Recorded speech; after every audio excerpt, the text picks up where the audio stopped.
지난 시간까지 우리 은사들 가운데 섬기는 은사를 배웠습니다. 섬기는 은사 7가지였습니다. 자, 오늘은 이제 특별히 타언어의 은사를 또 더 구체적으로 좀 볼 수 있는 시간이 되실 겁니다. 우리 172 페이지 타언어의 은사, 영어로는 우리 뭐 tongue이라고 합니다. 그래서 이것이 혀만을 얘기하는 것이 아니라 언어죠, 언어. 그다음 특별히 방언이고 우리가 알아들을 수 없는 다른 나라의 말, 타 언어들, 타 민족의 언어를 의미합니다. 자, 우리 은사주의 운동에 대해서 가장 잘 알려진 특징이 바로 이 타 언어를 말하는 것인데 이것이 지나치게 강조를 했습니다. 그래서 이것이 20세기 중반부터 이런 현상이 일어나서 이것이 또 모든 교단들에게 영향을 미쳤고요. 또 우리나라도 들어와서 우리나라 안에서도 이 순복음교회라는 그런 교회를 중심으로 이 은사주의 운동이 벌어졌습니다. 그래서 막 방언을 하고 통성 기도를 하면서 하나님께 기도한다는 의미에서 하는데 그것이 잘못된 성경 해석으로 인해 그렇게 번져나가고 퍼져나갔습니다. 자, 이 과정에서 여기 보시면 많은 침례교회들을 또 감염시키고 심지어 파괴시켰다고 증언을 하고 있습니다. 이게 미국에 대한 얘기죠. 신뢰가 되겠습니다. 자, 그 밑에 단락 보시면 타 언어의 은사는 표적 은사들 중에 하나이며 그러므로 이것은 이미 그쳤다라는 것이죠. 표적 은사, 우리 표적 은사 앞에서 봤는데요. 이거는 하나님께서 자신의 말씀을 드러내는 것으로 이제 어느 한 시대에 국한된 것이지 계속 지금까지 이어지는 것이 아니라는 것을 우리 배웠습니다. 그래서 마가복음 16장 17절에 함께 읽어보겠습니다. 16장 17절 시작. 또 이런 표적들이 믿는 자들에게 따르리니 내 이름으로 그들이 마귀들을 내쫓고 그들이 새로운 언어들로 말하며 그래서 우리 제자들, 특별히 사도들에게 이 새로운 언어로 그들이 알지 못하는 다른 타 언어들을 말한다고 했습니다. 그래서 하나님의 표적들을 드러내기 위해서 하나님이 살아계시고 역사하시는 걸 드러내기 위해서 그렇게 쓰셨고요. 이걸 준다고, 이 은사를 준다고 하셨고, 그러나 이제 고린도전서에 보시면 뭐가 없어지고 그칠 것이라고 했죠. 예언도 있을지라도 없어질 것이요. 타 언어들도 있을지라도 그칠 것이다 했습니다. 이 타 언어의 은사들을 말하는 겁니다. 은사에 대해서 하나님께서는 그칠 것이다 분명히 얘기하셨습니다. 자, 우리 그렇게 보시면 이제 이 타 언어 은사들이 지금까지 유효하지 않다는 것을 우리 오늘 보도록 하겠습니다. 그래서 어떤 사람들은 이것을 또 하나의 구원의 경험, 구원의 또 증거라고 말하는 사람들도 있고요. 이것은 뭐 선택적인 것이다. 어떤 사람은 해도 되고 어떤 사람은 안 해도 된다. 이렇게 또 주장하기도 합니다. 그러나 그렇지 않습니다. 여기 괄호에 나오신 거 보시면 이른바 성령 침례의 증거라고 또 주장합니다. 성령 침례는 성령님께서 우리 안에 내주하시는 건데 내주하시는 게 어떻게 드러나냐 증거로 그래서 방언을 해야 이 타언어를 해야 들어오신 거다. 그러니까 이것이 사도행전 그 시대 때 초세기 때 그 첫 번째 교회 예루살렘에게서 일어난 것을 다 적용을 하는 거죠. 그러나 그렇지 않다는 것을 우리 성경이 보여주고 있습니다. 자, 타 언어의 은사에 관한 성경적 진리를 견지하기 위해 우리는 타 언어로 말하는 모든 사람들에게 세 가지 질문을 합니다. 이 시대에도 타 언어 은사가 있다고 주장하는 사람들에게 우리 세 가지 질문하게 되면 그들이 그것이 그쳤다는 거, 하나님께서 타 언어를 그치게 했다는 걸 우리가 증명할 수 있습니다. 자, 첫 번째 질문. 자, 그것은 다 같이 읽어볼까요? A, 시작. 당신은 어떤 언어로 말했습니까? 어떤 언어? 자, 그래서 보시게 되면 1번 찾기, 사도행전 2장 8절에서 11절에 이제 그 오순절, 이 타 언어 은사가 있었던 때, 자, 있었던 때를 일단 우리 한번 보겠습니다. 그 사람들이 들었던 그 당시 이제 베드로와 제자들 그 첫 번째 교회가 타 언어를 막 말했던 그때 상황에서 어떤 지역의 사람들이 어떤 지역 또 몇 가지의 지역에서 온 사람들이 그 말을 다들 자기들 말로 들을 수 있었는가라고 우리 물어볼 수가 있겠습니다. 자, 여기 그 방언들이 몇 가지로 기록되었는가? 우리 한번 세어볼까요? 이게 녹색 글씨 하나, 바데 사람들, 그다음에 메데 사람들, 엘람 사람들, 그다음에 메소포타미아, 그다음에 유대, 갑바도기아, 본도, 아시아, 부르기아, 밤빌리아, 이집트, 자, 구레네 부근의 리비아 지역 이렇게 보시면 되고요. 그다음에 로마, 그다음에 크레테, 아라비아. 자, 총 그래서 15개입니다. 15. 자, 그렇게 1번 답이 그렇게 기록하시면 되고요. 자, 그다음에 또 우리 찾아볼 것이 창세기입니다. 창세기 10장 5절 말씀. 우리 여기 민족들이 이렇게 나눠지는 장면입니다. 그때 보니까요. 각각 자기 언어라고 했어요. 그러니까 민족들이 언어가 서로 달라졌다는 것을 우리 볼 수가 있습니다. 그 다음에 신명기에도 여기 민족, 하나님께서 한 민족을 데려오셔서 독수리같이 너를 치게 한다 했는데 그 민족은 내가 그 언어를 깨닫지 못하는 민족이다. 그러니까 말이 다르다는 것이죠. 쓰는 말. 자, 에스라 4장 7절에도 자, 여기 보시면 시리아 말이라고 민족과 그 언어를 이렇게 연결시키는 장면입니다. 다 그렇습니다. 우리 사도행전도 넘어와 보게 되면 이제 바울이 히브리 말로 얘기를 하는 장면 나옵니다. 자, 그 다음에 우리 넘어가면 요한계시록에도 보면 족속, 언어, 백성, 민족 이렇게 구분할 때 언어도 같이 이렇게 언급하는 장면들을 우리 계속 볼 수가 있습니다. 그러니까 우리가 여기서 묻는 게 무엇입니까? 이 구절들은 타 언어라는 단어를 어떻게 정의합니까? 우리 성경이 이 타 언어를 어떻게 정의합니까? 각 민족, 또 각 나라, 각 족속, 각 백성이 쓰는 각각의 말, 이렇게 쓰시면 되겠고요. 자, 그 다음에 또 읽기 3번 보시겠습니다. 고린도전서 14장 9절에서 11절 보시게 되면 어떤 이들은 이 알지 못하는 언어라는 표현이 인간이 사용하지 않는 어떤 언어라고 하늘의 언어라고 이렇게 주장을 합니다. 자, 여기 보시면 고린도전서 14장 2절에 이는 알지 못하는 언어로 말하는 자는 사람들에게 말하지 아니하고 하나님께 말한다 했고요. 4절에도 알지 못하는 언어로 말하는 자는 자기를 세우나 예언하는 자는 교회를 세운다 했습니다. 그러니까 이 알지 못하는 언어가 어떤 우리 인간의 언어가 아니라 하늘에 있는 그런 언어라고 주장을 합니다.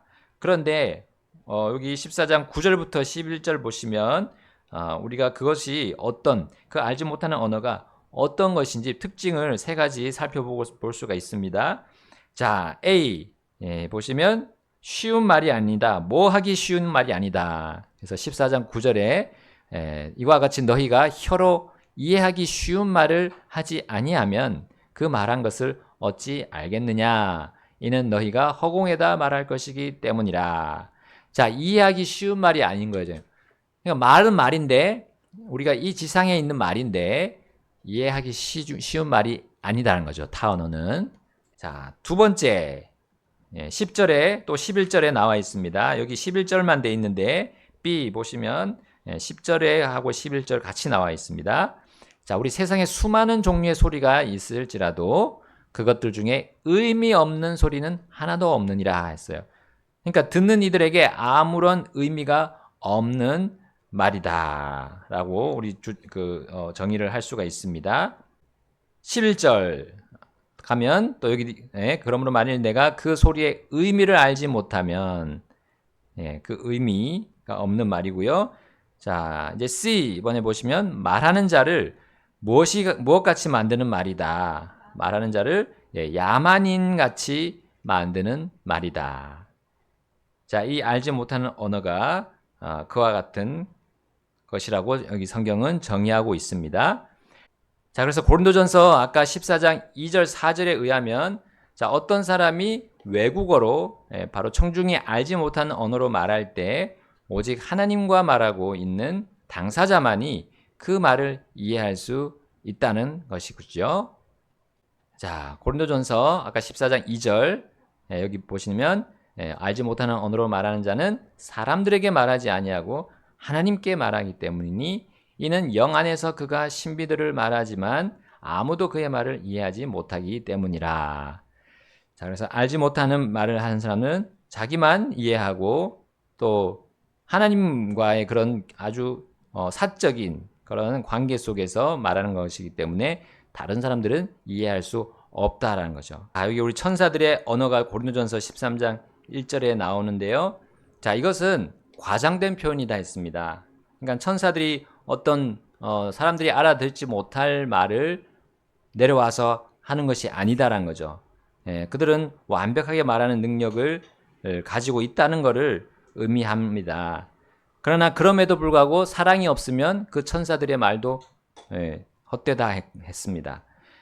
자, 그래서 우리 13장 1절에 그렇게 나오죠. 천사들의 언어들로 말할지라도 사랑이 없으면 소리나는 징과 울리는 꽹과리가 된다 했습니다.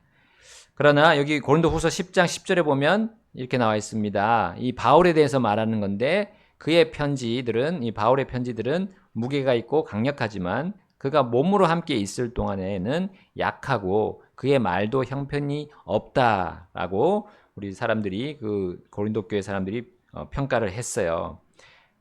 그래서 이 천사들과 대조되는 우리 사람들의 말의 능력이라는 거죠. 자, 근데 천사들은 영적인 존재들이고 당연히 언어들을 가지지 않습니다. 그 다음 부분이 중요합니다. 그러나 그들이 사람의 형체로 나타났을 때, 이 천사가 사람의 모습으로 나타났을 때 그들은 항상 우리 사람이 들을 수 있는, 이해할 수 있는 말로 말했다는 거죠. 자, 그것이 이제 우리 다니엘서나 이렇게 누가복음, 사도행전을 통해서 볼 수 있습니다. 자, 다니엘서 9장 21절에 보시면 이렇게 되어 있습니다. 참으로 내가 기도하면서 말할 때에 처음 환상 속에서 내가 보았던 그 사람 가브리엘이 신속히 날아가도록 명령을 받고 저녁 봉헌물 드릴 때 즈음에 내게 손을 대더라. 그가 내게 알려주고 내게 말하며 이르기를 오 다니엘아 내가 이제 내게 능숙함과 깨달음을 주려고 나왔노라. 자, 여기 가브리엘이 있는데 가브리엘이 사람입니까 천사입니까? 천사죠. 근데 여기 보시니까 사람 가브리엘이에요. 천사가 사람의 모습으로 나타난 겁니다. 그래서 이 다니엘에게 다니엘이 이해할 수 있는 말로 그 말로 말을 했던 거죠. 그러니까 히브리 말로 했다고 생각합니다. 하여튼 들을 수 있는 말로 이 천사가 말할 수 있었습니다. 왜냐하면 사람의 몸을 이 천사가 입고 왔기 때문에요. 자, 그리고 우리 누가복음 2장 10절에도 그 천사가 이 목자들에게 이렇게 말했죠. 온 백성에게 미칠 큰 기쁨의 좋은 소식을 너에게 가져오기 때문이라. 또 천사들이 또 목자들에게 얘기했던 거 그들이 이해했습니다. 목자들이 다 이해했고, 자, 우리가 한번 그래서 베들레헴으로 가서 우리 주께서 태어나신 것을 가서 보자. 정말 그 일이 일어나는지 보자라고 했습니다. 또 우리 사도행전에 주의 천사가 베드로에게 와가지고 그 갇혀있던 베드로에게 와서 그를 일으켜 세워 주시고 말했어요. 빨리 일어나 나라라는 그런 이해할 수 있는 말을 했습니다. 자, 그래서 우리 천사들 또 사람의 몸을 입고 왔을 때는 우리에게 말을 할 수 있는, 들을 수 있는 말을 한다는 거죠. 자, 여기 B 바로 위에 보시면 만일 타언어로 말하는 은사가 오늘날에도 기능을 한다면 이 은사를 활용하는 사람은 정상적인 외국어 훈련을 전혀 받지 않고도 기적적으로 외국어를 말할 수 있는 능력을 가지게 될 것입니다. 근데 그러한 경우가 우리 눈에는, 우리 경험상으로는 보지 못하죠. 방언의 은사를 하는 교회를 가셔보시면 전혀 외국어도 아닌 이상한 말을 계속 반복해서 하는 것을 우리는 들을 수 있습니다. 자, B 다 같이 읽어볼까요? 당신은 어느 믿지 않는 유대인들의 무리에게 말했습니까? 네. 자, 방언을 말하는 사람, 당신은 어느 믿지 않는 유대인들의 무리에게 말했습니까? 자, 이것이 무슨 뜻이냐면 이제 나오겠죠? 1번 고린도전서 14장 22절. 자, 여기 보시면 타 언어 은사의 목적은 어떤 자들을 위한 무엇이 되기 위함이었습니까? 믿는 자들을 예. 위한 것이 아니오. 네, 믿지 않는 자들을 위한 표적. 예, 거기 그렇게 쓰시면 되겠습니다. 믿지 않는 자들을 위한 표적이 되기 위함으로 이 타 언어 은사가 주어졌습니다. 그것도 한시적으로 그때만 주어졌습니다. 하나님의 말씀이 완성되기 전에까지만 주어졌고요. 그것도 벌써 완성되기 이미 되기 전에 없어졌습니다. 2번 고린도전서 1장 22절에 의하면 자, 어떤 사람들이 표적을 구합니까? 요구합니까? 예, 유대인들이죠. 유대인들. 예, 이번에 유대인들이 바로 표적을 구하는 그런 특성을 가지고 있습니다. 자, 고린도전서 14장 21절은 자, 신명기와 이 이사야 말씀들 그리고 예레미야 말씀에 기록된 예언을 말하고 있는데 자, 그 구절들에서 타 언어는 이스라엘에게 다가올 심판의 표적으로 선언되고 있습니다. 흥미롭게도 예루살렘이 주후 70년에 멸망한 이후로 타 언어의 은사가 사용되었다는 사례가 없습니다. 자, 우리 여기 마사다라고 하는 저기죠. 이스라엘에 있는 그 지형인데 우리 70년에 이스라엘이 멸망했잖아요. 여기서 끝까지 항쟁한 로마군에게 끝까지 항쟁한 그 곳입니다. 자, 이것이 이제 이스라엘이 완전히 멸망해서 다 흩어지게 되는 그런 예언을 하나님이 어떻게 예언을 하시고 주셨는가? 바로 이 타 언어. 네, 여기 보시면 고린도전서 내 말을 듣지 아니하리라. 그들이 내 말을 듣지 않는 그 사람들에게 바로 언어를 깨닫지 못하는 민족의 그런 민족을 보내서 그들을 치신다는 말씀이죠. 그래서 다른 언어로 이 백성에게 말씀하신다는 것입니다. 이것이 그러니까 그들에게 축복의 말이 아니라 유대인들에게 재앙을 가져오는 그 말, 경고의 말씀을 이 타 언어를 가지고 말씀하셨던 거죠. 자, 능히 알 수 없는 어려운 말에 속한 백성들이 그들에게 와서 그들을 멸망시킨다는 것을 하나님께서 말씀하셨습니다. 그리고 그들이 깨닫지 못할 것이다. 그들의 말을 듣지 못할 것이다라고 주님이 말씀하셨습니다.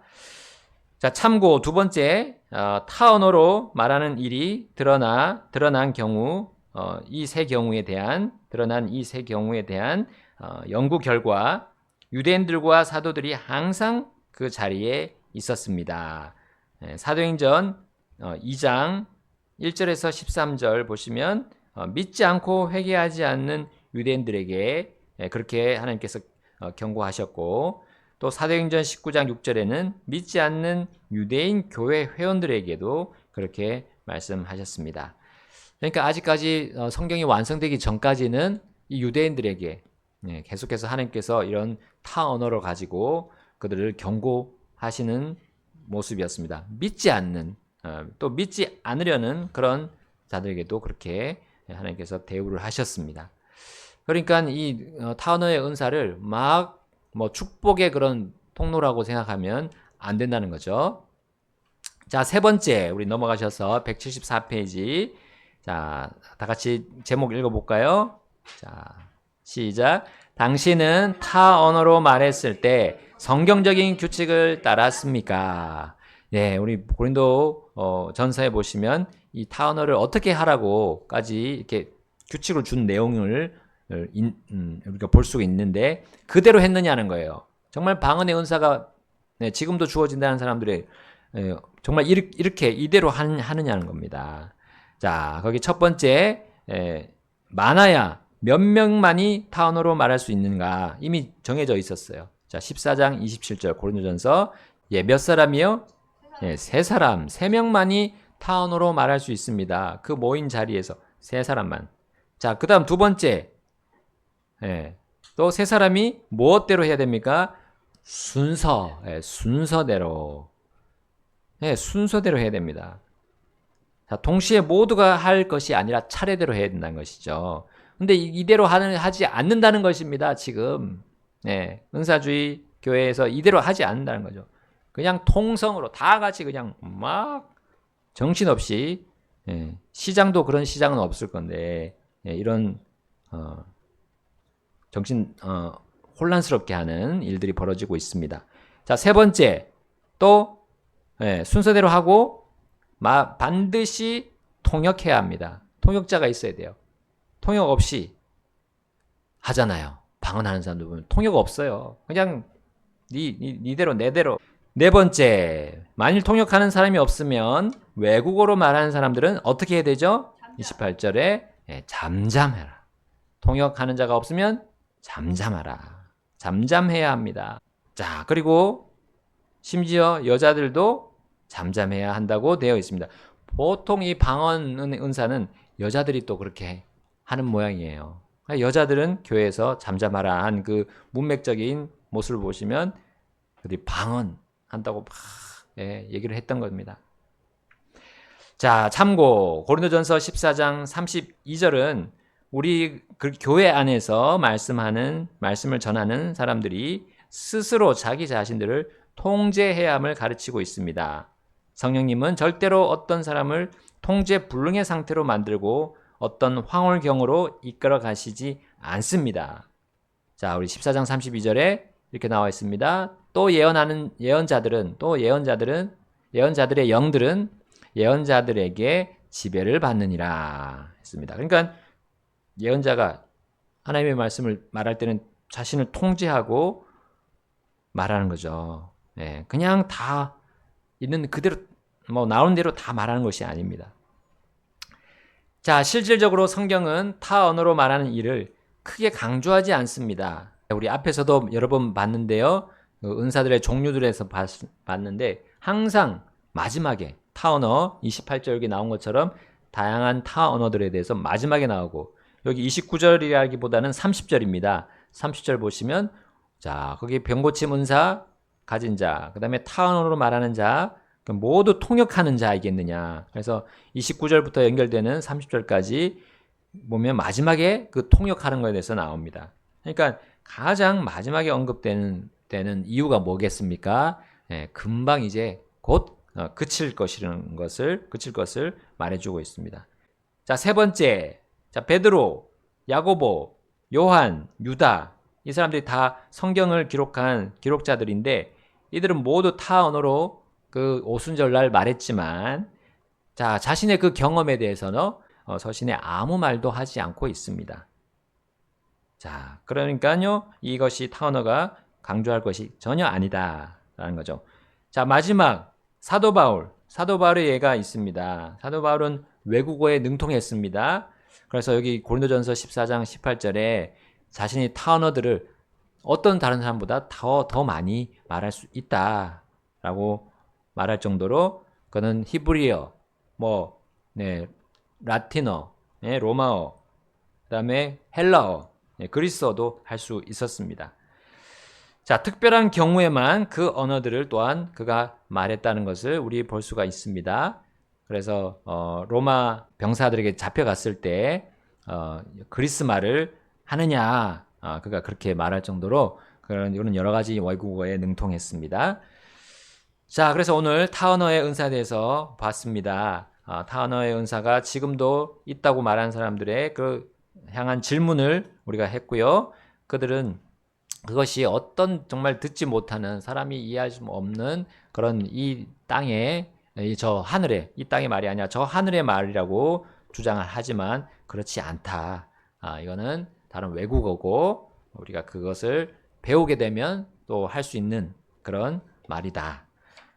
그리고요, 지금의 그런 모습들이, 방언을 하는 모습들이 전혀 하나님께서 원하시는 그 규칙에 따르지 않는다. 하나도 제대로 규칙을 따르지 않는다. 이 5가지 중에 하나도 따르지 않는다는 것을 우리 볼 수가 있습니다.